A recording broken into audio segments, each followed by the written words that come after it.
Very good morning, good afternoon, and good evening in whichever part of the world you are attending this session. Welcome to this session where we belong to the India chapter. You might have seen a couple of other sessions where the other region from the globe has been doing it.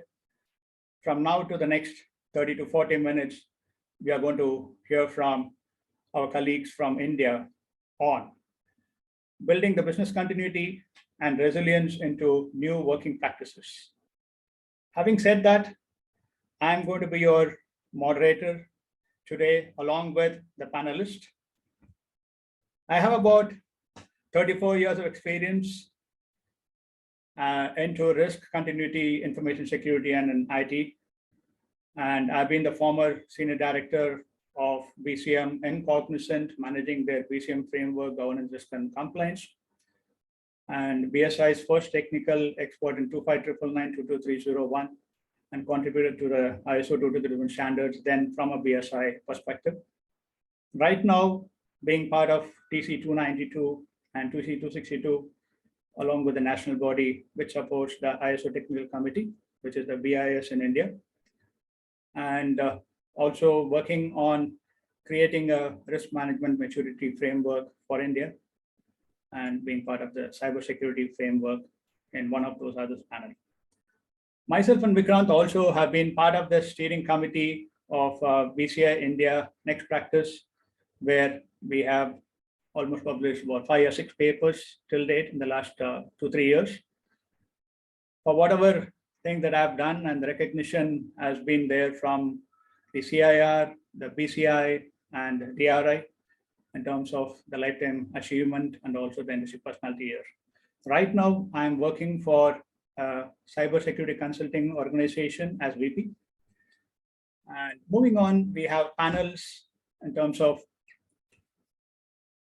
Deborah Tirana, who is representing the BCI Pune chapter, Ratna Pavan representing the BCI Mumbai chapter, and Vikrant was part of the board of India chapter and also the chair of Hyderabad chapter, and he is representing Hyderabad chapter.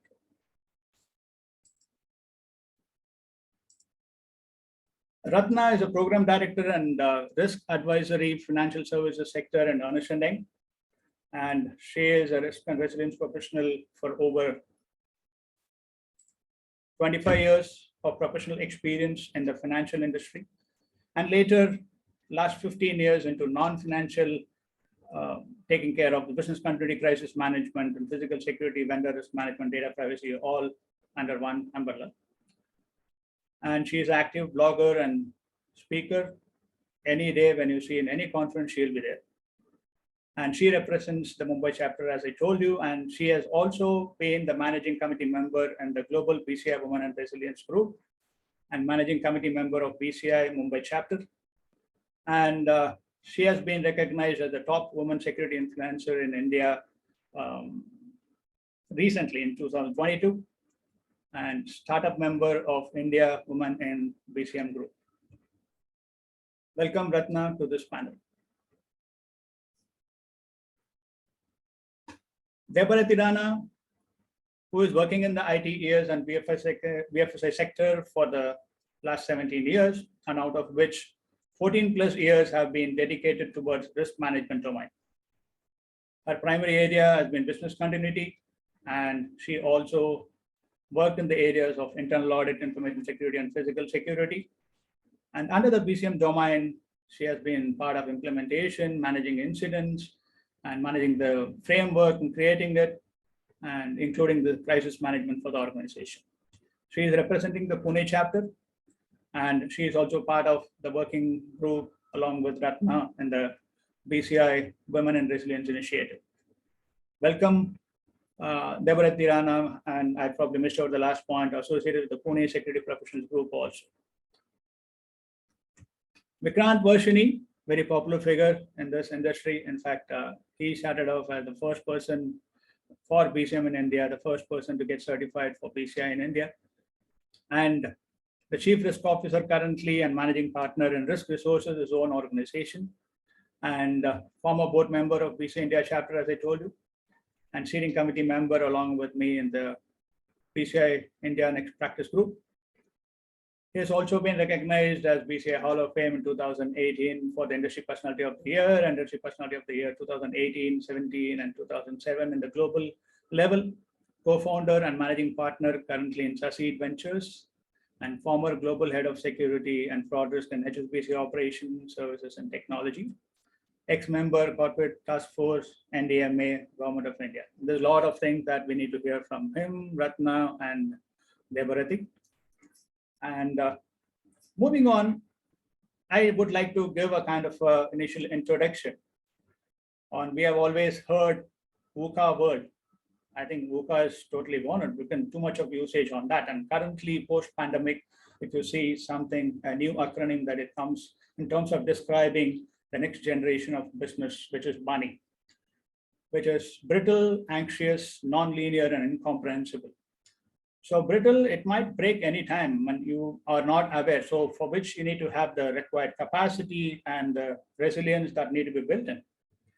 And anxious, you don't know what is going to happen the next moment. And you're anxious, what is going to be the level of resilience that I need to build up and how the business is going to continue. So kind of empathy and mindfulness is one other angle to look at it to overcome that. Non-linear, it is not something that you can expect and what is that next going to happen. It's a non-linear. Immediately, what is that need to be done? You need to be adaptive. The exact thing what has happened during the pandemic. We have been quite adaptive, reactive towards that. And that's the way forward that we are looking at. And that's where the non-linear part of comes in. And incomprehensible, we need to be very transparent, and intuition, what it says for you to probably do it, and more of structured way of looking at it. By then, the intuition and the transparency is something that is required to survive in the next generation of business. That is the Bani that the entire world is talking about. As India, actually on a pandemic size in terms of the number of people, 1.2 billion people and 3.1 million graduates are added to the workforce every year. We have managed quite well. In fact, the government has supported very well, except for the second wave, which we have relaxed slightly, that we have done the first wave very well. And thanks to the government support and all those in terms of bringing up a lot of schemes, especially India has got a lot of SMEs, the small and medium enterprises, which need to survive during the pandemic. And as you know, India is the largest technical and professional talent pool in the world. And the GDP is about 65 lakh crore and contributes over 7% to world economy. You know, we just surpassed UK's overall economy in this. And the country in which we are, it talks about the outsourcing of a recent McKinsey survey that 80% of European and US outsourcing firms ranked India as #1 outsourcing destination. Typically, we grow at 25 to 30% per year. And the top 5 priorities of India is making balance sheets and cost structures more resilient. This is one area which we look at, and that imbibes into every other organization supporting it. And thanks to the government and the leader, you would know, has been the great leader of times amongst all other countries in the world. And reshaping the business portfolio for greater value creation is something that's been looked at so that the business survives, and entire digital transformation, the digital analytics, and all those for a legacy business and also to build many new ones. That's a kind of a platform that is being built, and greater safety, flexibility, and productivity into the operations. And embracing the system thinking based on data and the decisions used based on the data analytics or risk analytics, including the AI, the machine learning, and the DL. There are a few things on production-linked incentive, which I talked about for the SMEs, because India lives in more of the area for their continuity and operations is something still in vogue, and it will continue. That's what we hear. But what has happened in the changing model of a hybrid remote work access? The employee value proposition must change into hybrid work, where you see people of different types. Somebody wants to work together within the office, somebody wants to work alone but together over a virtual media, or work alone as a technical person, that the way that work. All these are a combination that is being looked at. But during this period of pandemic, if you know, there's something called as C-session, which is women when they have to take care of the family, there is something that they have seen a job recession in that area where women have to leave the job, of which 70% would resign in 2 years. This is a Deloitte recent survey that it says, and 25% would quit the work immediately. So this is one area that is being looked at in terms of the equality part that is coming in and the diversity part in terms of focused area from the respective HRs. In most of the incidents, I think HR may not have been a part of it. In my personal experience, I've seen HR have taken a lot of efforts in terms of looking at this, in terms of making policies and taking care of the equality in terms of pay and the time work and all those recognition recently. And especially the automation and all those in that many areas that you see on the screen has also added to the challenges for women in that area. And specifically from a Gen Z perspective, people want to work in person, and the shorter weeks is something they wanted because the salary and everything cannot be increased, but trying to give a lesser amount of work, and data collection is expanding. All those are there. I don't want to probably step beyond a point because we have the panelists to help us with it, and straight away we can get on to the panel discussion. Ratna, in the post-pandemic utopia and the hybrid working model, has there been any changes made to BCM solutions or a proposal that you're making from your consulting perspective? Can you take a few minutes to address that? Definitely, Arvi. Firstly, let me say thanks to BCI for inviting me for the session. And thanks to you, Arvi, for the great introduction. You shared a lot of statistics from a geographic perspective, Arvi, in terms of India. And I would like to augment that with a little bit more of statistics to get a geographic perspective. Because from a continuity perspective, having India as a crucial destination for financial services offshoring just makes it more relevant for India to have the kind of continuity that we expect it to have. Now, India has almost 55% share of the global financial offshoring business, with nearly 360,000 employees across financial services and over 1 million FTEs across third parties. India is also forecast to have the largest workforce by 2028. I think something that you already mentioned. And it continues to obviously remain a favorite offshore destination for the obvious reasons, right? Also, what works for India is that we have 600 million internet users and an internet penetration of about 45%, all of which augurs really well for the hybrid work environment as such. When the lockdown was suddenly announced on the 25th of March 2020, I was amazed at how quickly almost all of these offshore centers pivoted to work from home almost overnight with negligible or zero productivity impact and continue to operate as effectively. And now I think we have realized and made peace with the fact that hybrid work, at least in this sector, is here to stay in the foreseeable future, at least, which means that we will have to ensure our risk appetite accordingly.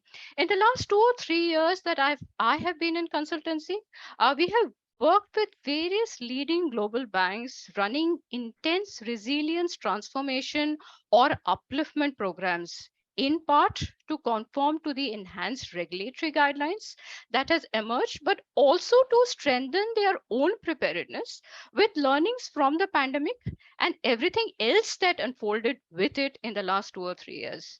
Since the first operational resilience compliance mandates were announced across the world, we have seen more supervisory bodies now coming with their own mandates and guidelines. The good part is that the bank senior management have adopted this and are working towards it. There is no issues that the risk managers today face in terms of a buy-in as such. The regulators definitely want financial services to focus their attention on graduating to a business service view on resilience and ensuring that the preparedness is focused on the critical business services through a range of maybe severe and plausible scenarios, identifying key internal and external dependencies, people, processes, technology, vendors, locations, and thereby assessing the gaps in capability and ensuring that those gaps are remediated. Overall, across financial services, that is what most of the banks are working on. And like I said, this really augurs well for resilience today because the top management are willing to dedicate time, effort, money for enhancing resiliency. There is a statistic that goes by which says that 25% of organizations have a resilience program budget in excess of 1 million US dollars, and 70% of CEOs will mandate, if not already done so, a culture of organizational resilience to survive by 2025.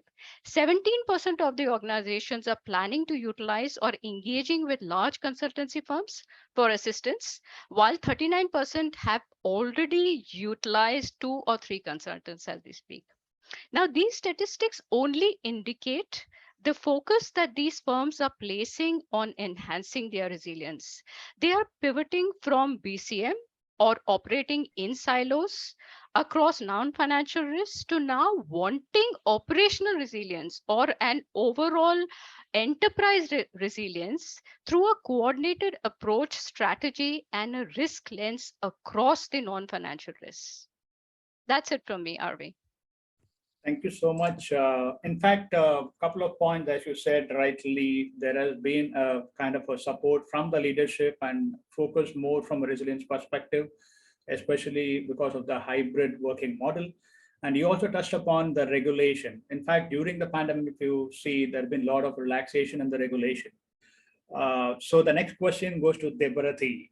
Do you see the relaxation in regulation for working from home continuing whatever area that they've given, or will it become more stringent once the pandemic is completely over? Of course, it's almost over. What is your thought and what is your experience on that? Thank you so much, Arvi, for the question. So I would like to begin with, thanking BCI for this opportunity. And it's a great honor to be on the same platform with industry leaders as all of you. And I would also like to kind of mention that I'm representing or presenting myself here in my individual capacity. And though I may talk about a few of the best practices from the organization, this is also something which is across industry. So coming back to your question, Arvi, in terms of the regulations for work from home, whether it's going to be the same or stringent or relaxed once the pandemic is, as we see, is almost over. So to date it back, before pandemic, the regulations or the working guidelines, if we may put it that way, which we had from the country perspective was, of course, that everybody goes to office, whether it's 5 days working, 6 days working, defining the labor hours and all. The tables turned completely when this big pandemic hit us somewhere, or I would say the impact was huge as we felt somewhere around March 2020. And the regulations were amended in our country to allow the workforce to work from home as well. The situation kept on changing, and especially after the vaccination came into effect, both doses, booster dose and everything. And what we also saw is that the government and the regulators, they kept on amending the regulations to suit the current environment, the hybrid mode person. So lately, sometime in July, on 14 July of this year, the Indian government issued a new rule that the special economic zone, or SEZ as we call them, they which are kind of supporting mostly the IT-enabled services industry, they can have up to 50% of the workforce working from home. Now, these regulations are something which are driven by government bodies, authorities, etc. But again, it's something up to the organization how we perceive it. So whether now again, India is a country where we have a lot of trained migrant population. So how the organizations tend to retain them, abiding by this regulation, whether you allow 50% of your workforce to completely work from home throughout the year, or you ask 50% to come on Monday and the next on Tuesday, is something which the organizations can adjust. So coming to the point whether this will stay or not, the way I see it is now as the pandemic is getting over or close to over, majority of the population being vaccinated, probably we are going to support our real estate partners, and we will support the hybrid model. But again, I definitely don't see either complete work from home or complete work from office being implemented from a regulatory perspective. Those are 2 cents from my side, Arvi. Thank you. Great. Thank you so much. And we have heard from you. Can I just chime in on that point? Yes, please. When Devarati was talking about changes in in regulatory environment. Now, obviously, government in India for large operations we had SEZ environment versus STPI environment, and we have recently started to realize that government is bringing their 50% clause back if you are taking the SEZ benefit. Right. And a lot of companies who are operating in SEZ are finding it difficult to adhere to a rule, right? So they are expecting government to bring either a relaxation or flexibility, or at least adherence to come gradually.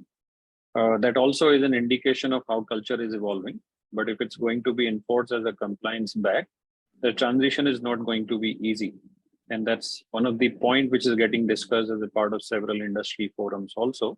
Can that be brought back on a defined date, or can that be an aspirational number and we gradually move to that? And that could be one of the challenges to an extent that some companies are even thinking that if they can't comply to the 50% mark, then would they be open to even surrender the benefit that they're getting by being in that campus, right?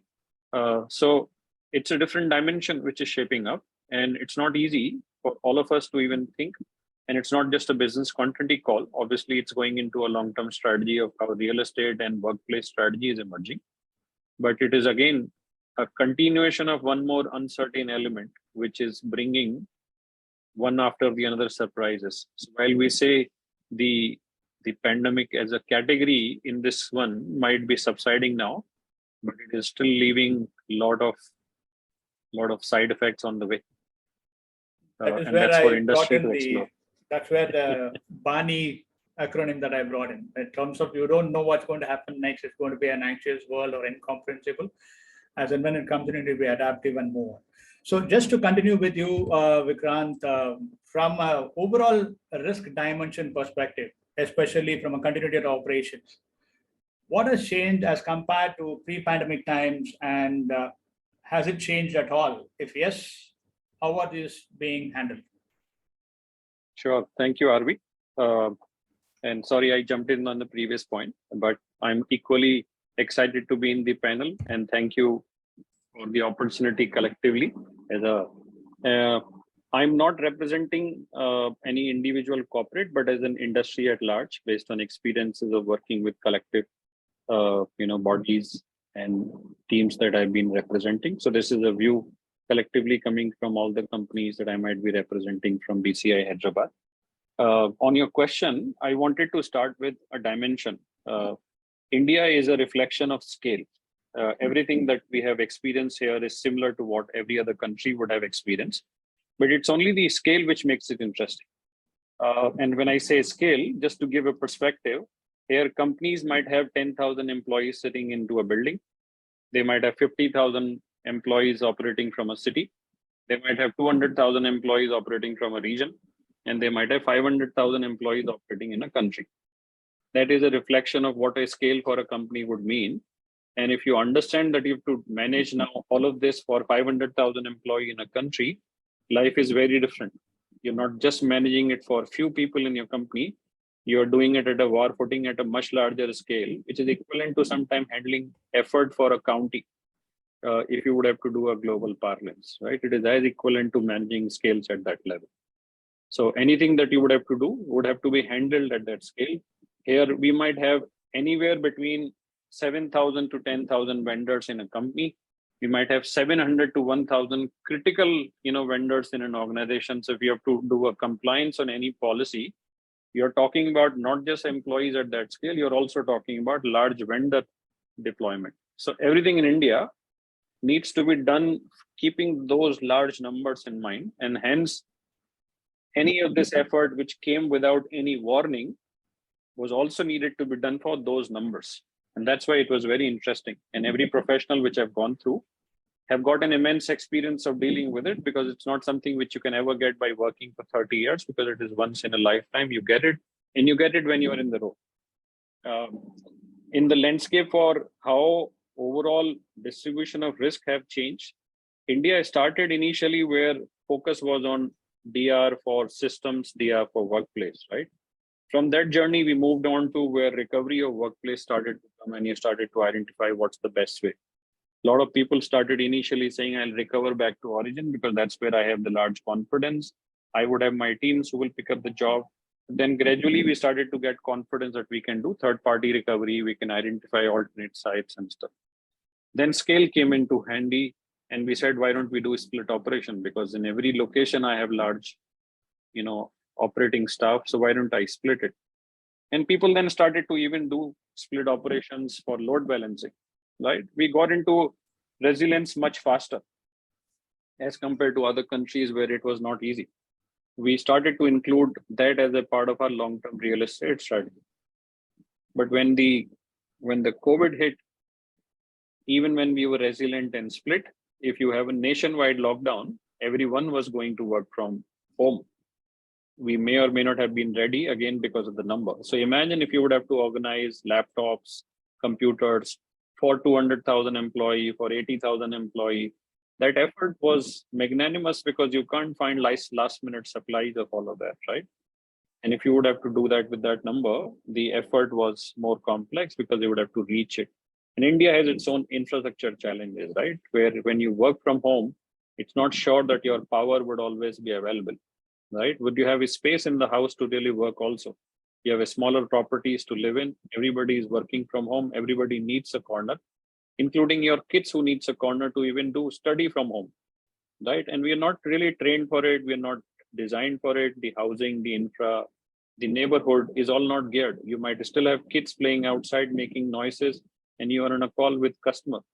You might have a pressure cooker working and cooking food, and that sound is going to a customer, and everybody is okay because that's what they are also doing at their home. So their empathy is there during that time, which otherwise would not be there, right? So instead of doing discussion on call quality, you are focusing at least the calls is going through and I'm getting my service. So you can accept a lot of that during a pandemic time, but whether you would be in a position to keep accepting that noise later on, answer is no, right? So customer starts to get back to their expectation. You start to expect professionalism. You start to expect back to an environment which is professional.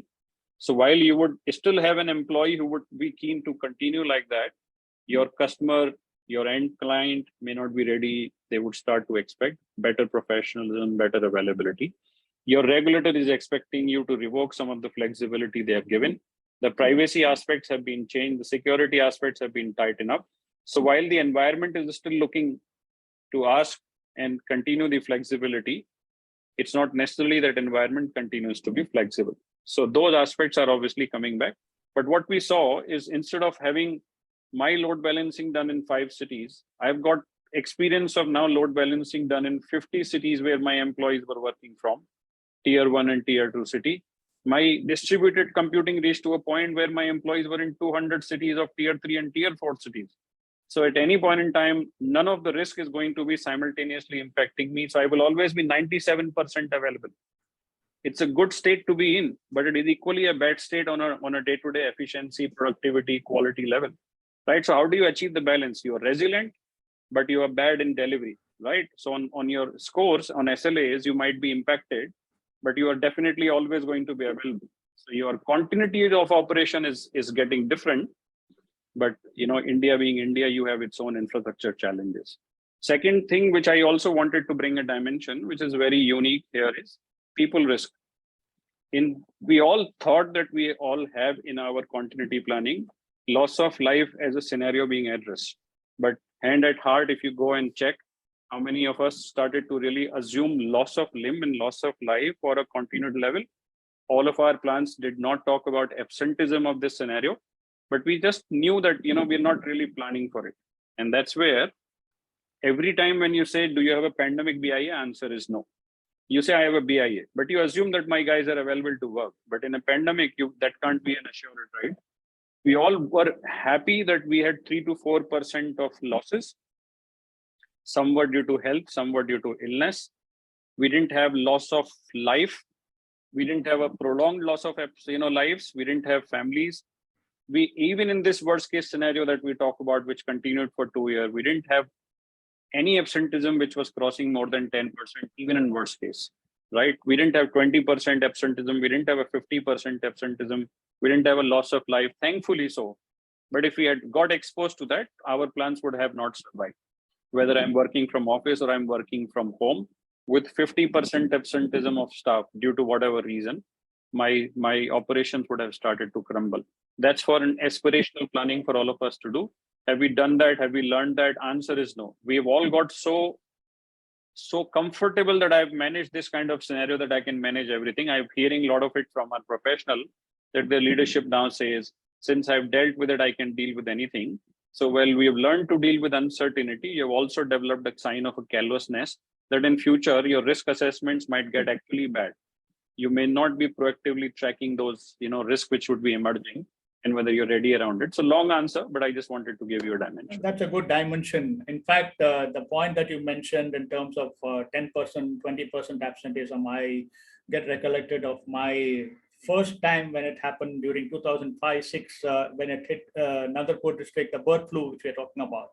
None of us had a kind of a clue to how to create a plan at all. And that was left with the either a safety team or from the BCP team. And I never have seen HR in most of the incidents in my life, that they got involved this much during this particular period. And you see everywhere, whenever you turn up your magazine or any of the newspapers, HR, what are they doing? What is the policy? What is the future model? How are they going to do it, man? I think this is one thing that has probably given a lot of work for the HR. They have done a lot of things in terms of taking care of it, and also the IT perspective from a VPN connectivity and all those, whatever we are talking about. It started off with the DR, then went into a continuity part of it, again, going back into the VPN and a DR perspective. That's a real good dimension. Thanks for that, Vikrant. And now that it has become a proven strategy, Ratna, just one more question, like work from home, we have seen over the last 2 years with the kind of, even with the risk that we had, still anything that could happen today, best strategy would be work from home strategy. Correct. So do you think it's going to be formally structured way of carrying out the BIA, RA in a traditional way is going to work, or no need for that at all, and just go with the real-time situation? What is your view? So Arvi, my short answer is yes, in caps. And now here comes the long answer. We have now already established that work from home or anywhere strategy is working brilliantly during the pandemic for sectors where it, of course, can be deployed. And in a lot of ways, it does help business continuity, since a localized fire or flood is not going to send organizations scrambling to invoke BCP. In India, and I come back, Vikrant already covered it, I see employees flexibly working from home anywhere. There's been no loss of productivity as such.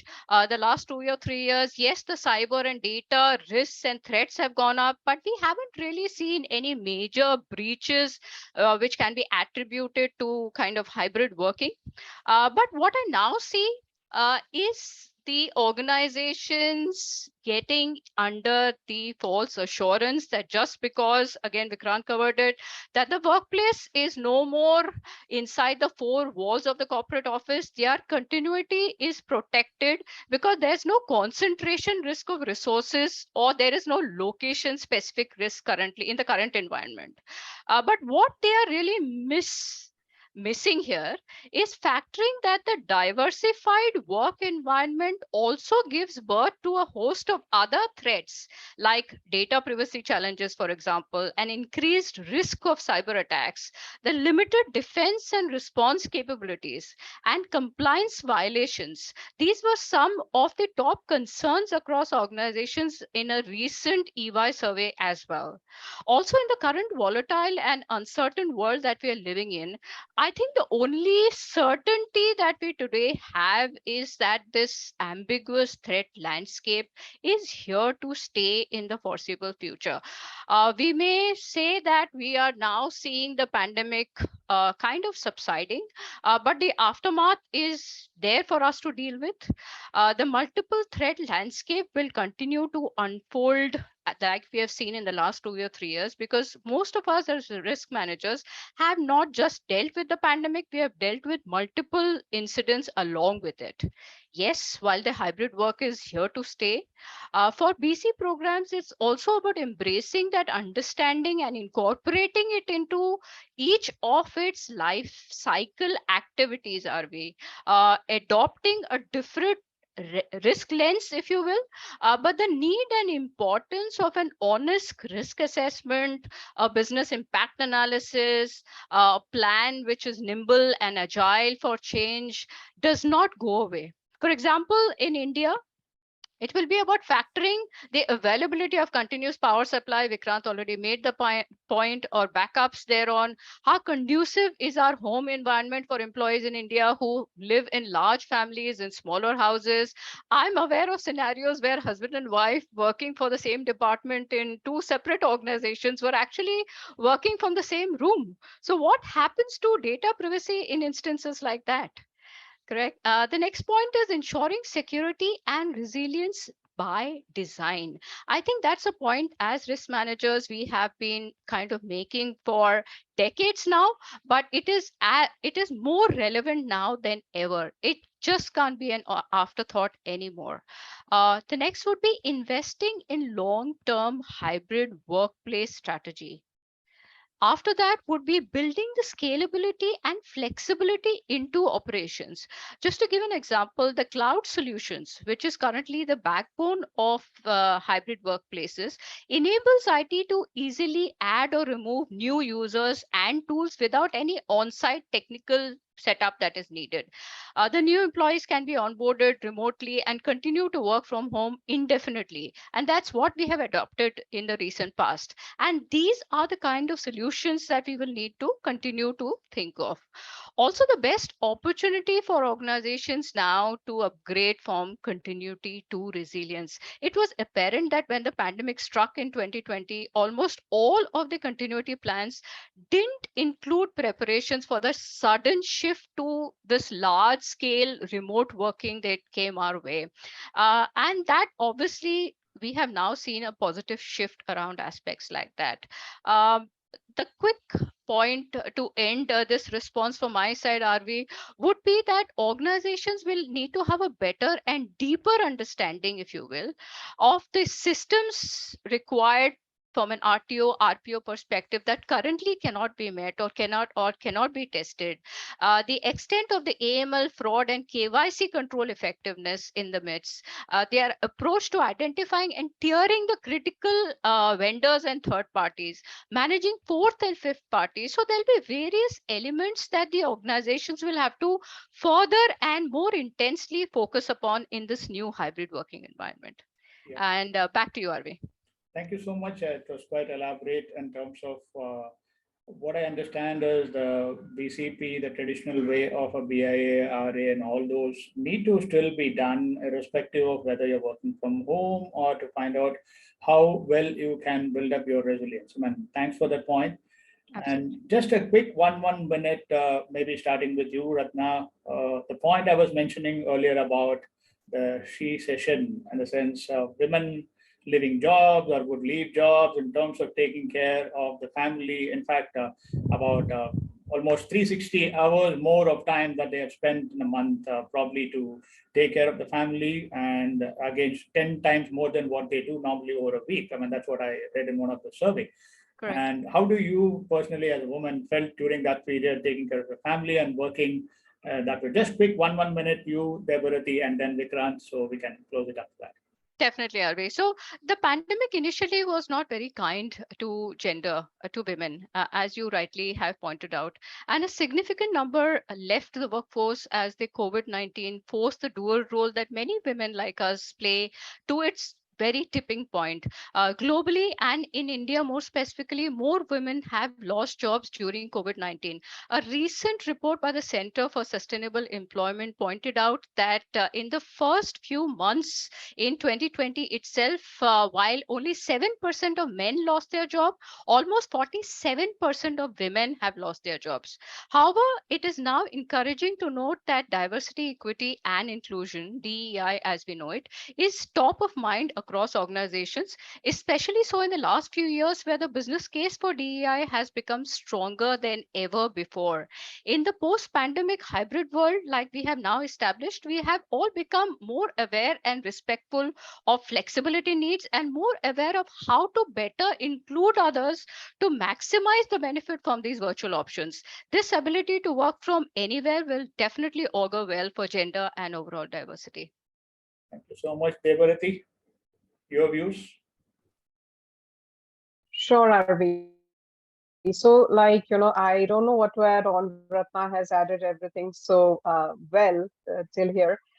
It's just that, I would echo everything which she mentioned. And also from a leader perspective, uh, the pandemic, what it has taught us is that definitely give or empathize with resources, being, gender neutral. If it's a female or male, it doesn't matter. Everybody has a role to play, whether it's at office or at home, and being cognizant of that fact as well. But definitely, it's always the females who get hit more somehow in this, I would say, Indian culture, as it is expected, or I would say the females also burden themselves more with the expectations that we have to run the house and the office as well. So yes, while it has impacted us, from I would say domestic perspective, but again, the industry is very much aware from the equality and diversity viewpoint. And of course, the senior leaders across industry, including yourself and Vikrant, are also supporting this initiative. So yes, overall, it's not easy, but yes, that's work in progress, and we definitely have a long timeline where we can put both the males and females across industry at par when it comes to being I would say occupying the leadership position in the industry or in terms of pay parity. Thank you so much, Vikrant. Quick 1 minute. Anything quickly to add? Yeah, I just wanted to give a dimension that, the way these guys, both the ladies have described, obviously it's a very professional answer. I'll give a generic, simple answer to close my perspective. 2 dimensions, right? Pandemic taught men of India culturally who were not necessarily into a lot of domestic activities have also learned to share the load, right? We got better in cooking, we got better in helping. So diversity, equality component came at home. We got better at that. On the other side, equally in office, I feel work from home to a certain extent have also opened up few more opportunities for those women who were not able to step out.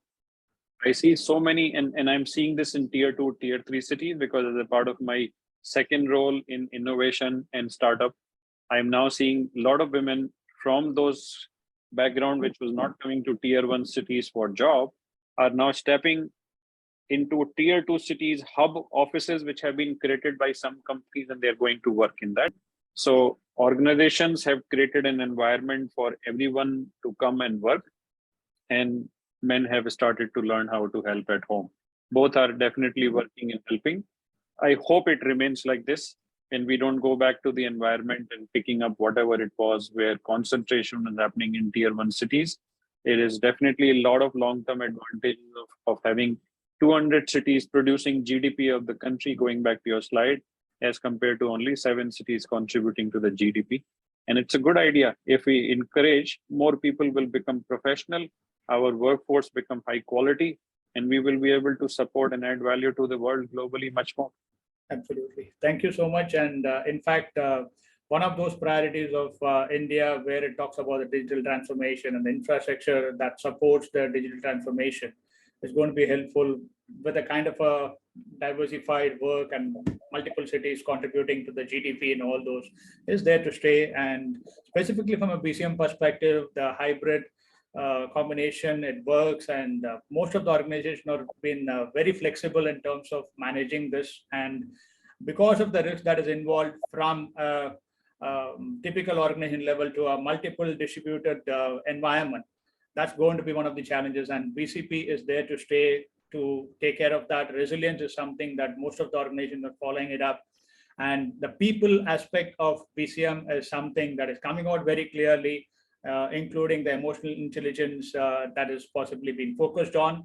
And today, if you want whatever you want in an organization, you can say the HR is going to do it. That's what is my personal experience, which was not the situation earlier in terms of any negotiation that could have happened earlier. And I think the people's requirement has been taken care. So with that, I think I will close off and will be open for questions in the next 10 to 15 minutes. Thank you so much, Vikrant, Ratna, and Debarati for your dimensions.